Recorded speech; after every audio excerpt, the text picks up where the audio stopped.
लेकिन शुरू से बड़ी खबर है जहां पर मेणासर गांव में 28 साल की विवाहिता ने अपने 2 बच्चों के साथ एक कुंड में छलांग लगा दी। पानी में डूबने से 2 बच्चों की मौत हो गई। वहीं विवाहिता को परिजनों ने बचा लिया और महिला को इलाज के लिए अस्पताल में भर्ती कराया गया।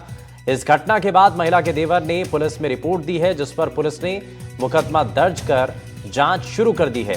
सवाल ये कि आखिर महिला ने बच्चों के साथ कुंड के अंदर छलांग क्यों लगाई। दोनों बच्चों की इस दौरान मौत हो गई है। हालांकि महिला को इस दौरान बचा लिया गया। मेणासर गांव का ये मामला है जहां पर 28 साल की विवाहिता अपने 2 बच्चों के साथ कुंड में छलांग लगा देती है और पानी में डूबने की वजह से 2 बच्चों की मौत हो गई है। वहीं विवाहिता के जो परिजन हैं उसको बचा लेते हैं और महिला को इलाज के लिए अस्पताल में भर्ती कराया गया।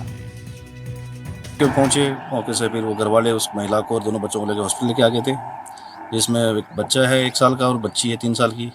वो दोनों डेड हो गए और महिला है वो जीवित है।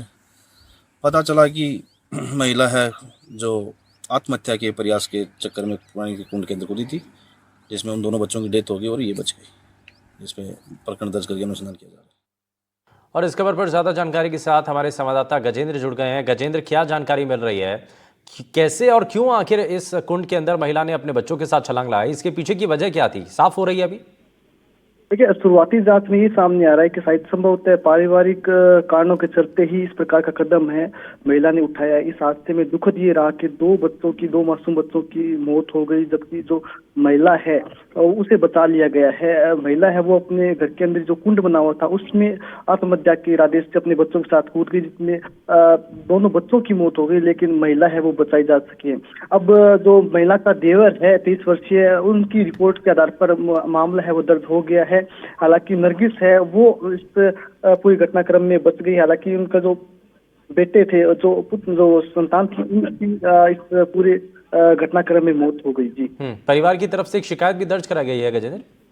जी, मामला है वो रतनगढ़ थाने में दर्ज कर लिया गया है। थाना अधिकारी दिलीप सिंह है वो भी मौके पे पहुंचे और पूरी जांच का दायरा वो आगे बढ़ाते हुए नजर आ रहे हैं। पुलिस का कहना है कि फिलहाल इस मामले में कुछ नहीं कहा जा सकता, लेकिन जैसे जैसे जांच आगे बढ़ेगी उसी के साथ ही कारणों का पता चलेगा कि आखिर क्या वजह रही, क्यों आखिर महिला ने इस प्रकार का घातक कदम उठाया, अपने 2 बच्चों के साथ आत्महत्या का प्रयास किया। इस पूरी घटनाक्रम में कहीं दुखद ये रहा कि 2 मासूम बच्चों की इस पूरी घटना में जान है वो चली गई। ठीक है, बहुत शुक्रिया गजेंद्र इस पर जानकारी देने के लिए। तो फिलहाल एक महिला अपने 2 बच्चों के साथ कुंड में छलांग लगा देती है, जिसमें 2 बच्चों की मौत हो गई है। महिला अस्पताल में भर्ती है। वहीं जयपुर पुलिस का ऑपरेशन आग के तहत अपराधियों के खिलाफ कड़ी कार्रवाई जारी है और इसी कड़ी में क्राइम ब्रांच और बजाज नगर थाना पुलिस ने संयुक्त अभियान चलाते हुए पुखराज पथेना गैंग के 4 बदमाशों को गिरफ्तार कर लिया। ये बदमाश अवैध कब्जों, हथियारों की तस्करी और संगठित अपराध में काफी एक्टिव थे और बजाज नगर थाना क्षेत्र में पुलिस ने छापेमारी कर गैंग से जुड़े हुए 4 बदमाशों को गिरफ्तार किया है। आरोपियों के पास से 2 पिस्टल, 1 लोडेड कट्टा और 6 जिंदा कारतूस बरामद किए गए हैं। सुशांत पारिक हमारे सहयोगी जुड़ गए हैं ज्यादा जानकारी के साथ। सुशांत, ये बड़ा मामला है और इसमें बदमाशों को फिलहाल गिरफ्तार करने में टीम को सफलता मिली है।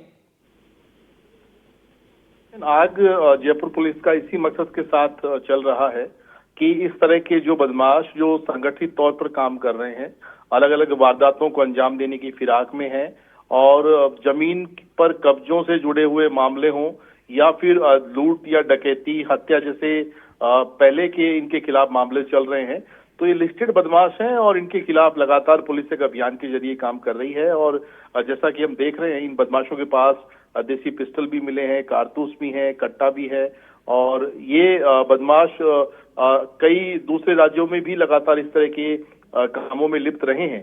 तो बदमाशों के खिलाफ पुलिस की कार्रवाई ऑपरेशन आग इसको नाम दिया गया है और आने वाले दिनों में भी ये ऑपरेशन जो है वो जारी रहने वाला है। ठीक है, बहुत शुक्रिया सुशांत पारिक इस पर जानकारी देने के लिए। तो अपराधियों के खिलाफ ये ऑपरेशन आग के तहत ये बड़ी कार्रवाई की गई।